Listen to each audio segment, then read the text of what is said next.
जहां करौली पहले से ही डकैतों के इलाके के नाम से मशहूर था, वहीं डकैतों का सफाया होने के बाद जिला फिर बदमाशों का गढ़ बन गया।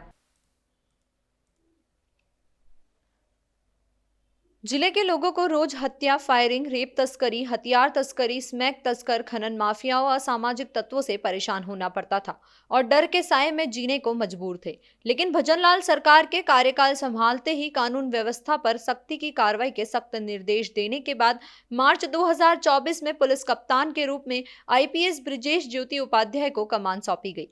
नए पुलिस कप्तान के रूप में चार्ज संभालते ही आईपीएस ब्रिजेश ज्योति उपाध्याय को जिले में सबसे ज्यादा बदमाशों का आतंक, स्मैक तस्करी और सड़क पर आए दिन दुर्घटनाओं से लोगों में डर और भय देखा गया।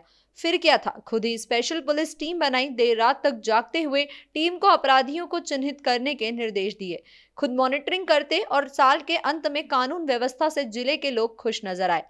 बात करें आंकड़ों की तो 20 लाख से अधिक रुपए के 111 इनामी हार्डकोर अपराधियों, बदमाशों को दबोचा, अवैध नशे के मादक पदार्थों पर शिकंजा कसते हुए तस्करों और सप्लायर्स की चेन तोड़ी। नतीजन मात्र 8 महीने के कार्यकाल में 195 नशे के सौदागरों को गिरफ्तार किया गया और उनके कब्जे से करोड़ों रुपए मूल्य की स्मैक गांजा, डोडा चूरा, अफीम और अफीम गांजा के पौधे जब्त कर नष्ट करवाए गए। साथ ही बहुचर्चित डिंपल मीणा हत्याकांड, कार में पति पत्नी का हत्याकांड, करणपुर की घाटी में नग्न अवस्था में विवाहित का ब्लाइंड मर्डर कांड, टैक्सी ड्राइवर हत्याकांड जैसे जघन्य वारदातों को कुछ ही समय में खुलासा कर आरोपियों को सलाखों के पीछे भेज दिया। करौली पुलिस में हमने काफ़ी सक्सेस पाया है। इनामी अपराधियों को लेकर हमने काफ़ी बड़ी बड़ी कार्रवाइयाँ की हैं और सेम हमने स्मैक जो यहाँ का मेन समस्या है उसको लेकर भी हमने बड़ी कार्रवाइयाँ की हैं, जिससे कि जनता को एक राहत मिले बदमाशों से और स्मैक से, नशे की लत से। और उतार चढ़ाव तो इस साल में हमने लॉ एंड ऑर्डर संबंधी सारे त्यौहार, सारे यात्राएं बहुत ही शांतिपूर्वक निकाली हैं, जिससे मुझे उम्मीद है लोगों में एक शांति, अमन, चैन की जो स्थिति है वो बरकरार है और लोगों को जिले की पुलिस व्यवस्था पर पूरा विश्वास कायम है और अपराधियों में उसी तरह से भय भी कायम है, जैसा कि हमारा राजस्थान पुलिस का ध्येय है। कितने अपराधी पकड़े गए इस साल? इस साल हमने 111 अपराधियों को पकड़ा है, जिन पे कुल मिलाकर 20 लाख से ऊपर के इनाम होंगे। उसमें 25,000 के हमने अराउंड 25 इनामी बदमाश पकड़े हैं। सबसे अच्छी कार्रवाई कौन सी मान के चले अपन?